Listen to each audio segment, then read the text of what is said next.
8 વર્ષે જે 4માંથી 2 ટેક્સ કરવામાં આવ્યા છે એના લીધે સામાન્ય વર્ગ, યુવા, બહેનો તથા આમ પબ્લિક માટે આ ઘણું ફાયદાકારક જીએસટી સ્લેબ અત્યારે આપવામાં આવ્યો છે. ચોક્કસથી એન્જિનિયરિંગ એસોસિએશનના પ્રમુખ છે. આ જે ફેરફાર કરવામાં આવ્યા છે કૃષિ ક્ષેત્રે ખાસ કરીને જે છે અલગ અલગ પાર્ટ્સ બનતા હોય છે એને લઈને રાજકોટના ઉદ્યોગોને શું ફાયદો થશે? કૃષિના એટેચમેન્ટ અમારી પાસેથી રાજકોટમાંથી ખૂબ મોટા બને છે અને એણે 18%માંથી 5% કરી લીધા છે. એટલે એગ્રીકલ્ચર ઇન્ડસ્ટ્રીઝના મશીન બનાવવાવાળાને ખૂબ મોટો ફાયદો થશે. સાથે સાથે બધી જ એન્જિનિયરિંગ પ્રોડક્ટને એણે 18%માં લઈ દીધી છે, જેથી ટેક્સનું રિફોર્મેશન એક જ વર્ષમાં ઇન્કમ ટેક્સ અને સેલ ટેક્સ જીએસટી જેને આપણે કહીએ છીએ આ બેનું પરફોર્મન્સ ખૂબ સારી રીતે સરકારે મેનેજ કર્યું છે. અને એવા સમયે કે જ્યારે અમેરિકાએ આપણી ઉપર ટેરિફ લગાવ્યું છે એનાથી પણ ડૈરા વિના ભારતે એના ટેક્સેશન ઘટાડ્યા છે. એઝ ઓફ લિવિંગ સ્ટાન્ડર્ડની અંદર ખૂબ જ મોટો બેનિફિટ્સ આપવામાં આવ્યો છે, જે સરકારનો આપણે આગ્રહ અને નતમસ્તક થઈને આપણે એને આભાર માની શકીએ એવું છે. પણ ઓટોમોબાઈલ ક્ષેત્રની અંદર થોડી નારાજગી અમારા તરફથી રહેશે.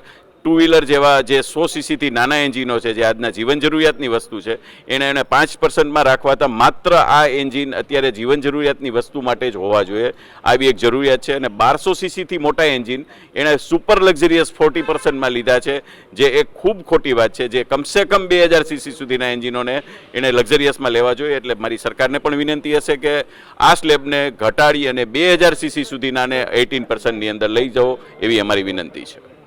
ચોક્કસથી જે રીતના અહીંયા આજે છે ફેરફાર થયા છે એને દિવાળી પહેલા એક ઉદ્યોગકારો માટે ભેટ કહી શકાય? યસ, ડેફિનેટલી ભેટ કહી શકાય. ઓવરઓલ કન્ઝ્યુમર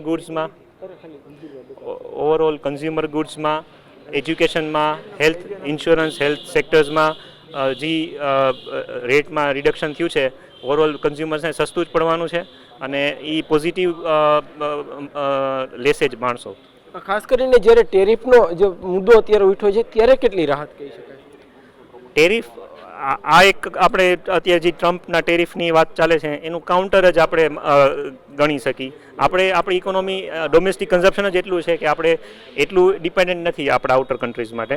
ચોક્કસથી જે રીતના રાજકોટના એન્જિનિયરિંગ ઉદ્યોગો ખાતે જે અલગ અલગ ઉદ્યોગપતિઓ જે છે એ ભેગા થયા છે, ખાસ કરીને દિવાળી પહેલાં જ ક્યાંક ઉદ્યોગપતિઓને જે છે એક ભેટ મળી હોય, લોકોને પણ ક્યાંક રાહત મળશે તેવા સમાચાર જે છે અહીંથી સામે આવી રહ્યા છે. હાર્દિક જોશી, ન્યૂઝ 18 ગુજરાતી, રાજકોટ. ઓવરઓલ 8 વર્ષે જે 4માંથી 2 ટેક્સ કરવામાં આવ્યા છે એના લીધે સામાન્ય વર્ગ, યુવા, બહેનો તથા આમ પબ્લિક માટે આ ઘણું ફાયદાકારક જીએસટી સ્લેબ અત્યારે આપવામાં આવ્યો છે. ચોક્કસથી એન્જિનિયરિંગ એસોસિએશનના પ્રમુખ છે. આ જે ફેરફાર કરવામાં આવ્યા છે કૃષિ ક્ષેત્રે ખાસ કરીને જે છે અલગ અલગ પાર્ટ્સ બનતા હોય છે એને લઈને રાજકોટના ઉદ્યોગોને શું ફાયદો થશે? કૃષિના એટેચમેન્ટ અમારી પાસેથી રાજકોટમાંથી ખૂબ મોટા બને છે અને એણે 18%માંથી 5% કરી લીધા છે. એટલે એગ્રીકલ્ચર ઇન્ડસ્ટ્રીઝના મશીન બનાવવાવાળાને ખૂબ મોટો ફાયદો થશે. સાથે સાથે બધી જ એન્જિનિયરિંગ પ્રોડક્ટને એણે 18%માં લઈ દીધી છે, જેથી ટેક્સનું રિફોર્મેશન એક જ વર્ષમાં ઇન્કમ ટેક્સ અને સેલ ટેક્સ જીએસટી જેને આપણે કહીએ છીએ આ બેનું પરફોર્મન્સ ખૂબ સારી રીતે સરકારે મેનેજ કર્યું છે.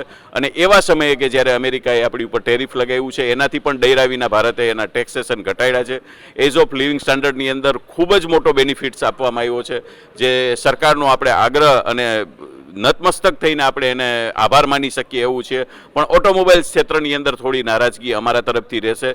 2 વ્હીલર જેવા જે 100 સીસીથી નાના એન્જિનો છે, જે આજના જીવન જરૂરિયાતની વસ્તુ છે, એને 5%માં રાખવાતા માત્ર આ એન્જિન અત્યારે જીવન જરૂરિયાતની વસ્તુ માટે જ હોવા જોઈએ, આવી એક જરૂરિયાત છે. અને 1200 સીસીથી મોટા એન્જિન એણે સુપર લક્ઝરિયસ 40%માં લીધા છે, જે એક ખૂબ ખોટી વાત છે. જે કમસે કમ 2000 સીસી સુધીના એન્જિનોને એણે લક્ઝરિયસમાં લેવા જોઈએ. એટલે મારી સરકારને પણ વિનંતી હશે કે આ સ્લેબને ઘટાડી અને 2000 સીસી સુધીનાને 18%ની અંદર લઈ જાઓ, એવી અમારી વિનંતી છે.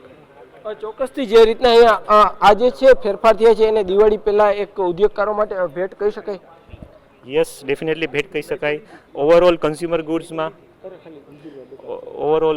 ગુડ્સમાં, એજ્યુકેશનમાં, હેલ્થ ઇન્સ્યોરન્સ, હેલ્થ સેક્ટર્સમાં જે રેટમાં રિડક્શન થયું છે, ઓવરઓલ કન્ઝ્યુમર્સને સસ્તું જ પડવાનું છે અને એ પોઝિટિવ લેશે જ માણસો.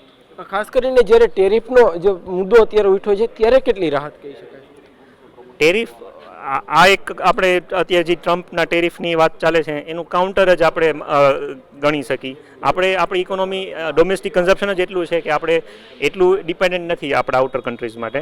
ચોક્કસથી જે રીતના રાજકોટના એન્જિનિયરિંગ ઉદ્યોગો ખાતે જે અલગ અલગ ઉદ્યોગપતિઓ જે છે એ ભેગા થયા છે, ખાસ કરીને દિવાળી પહેલાં જ ક્યાંક ઉદ્યોગપતિઓને જે છે એક ભેટ મળી હોય, લોકોને પણ ક્યાંક રાહત મળશે તેવા સમાચાર જે છે અહીંથી સામે આવી રહ્યા છે. હાર્દિક જોશી, ન્યૂઝ 18 ગુજરાતી, રાજકોટ.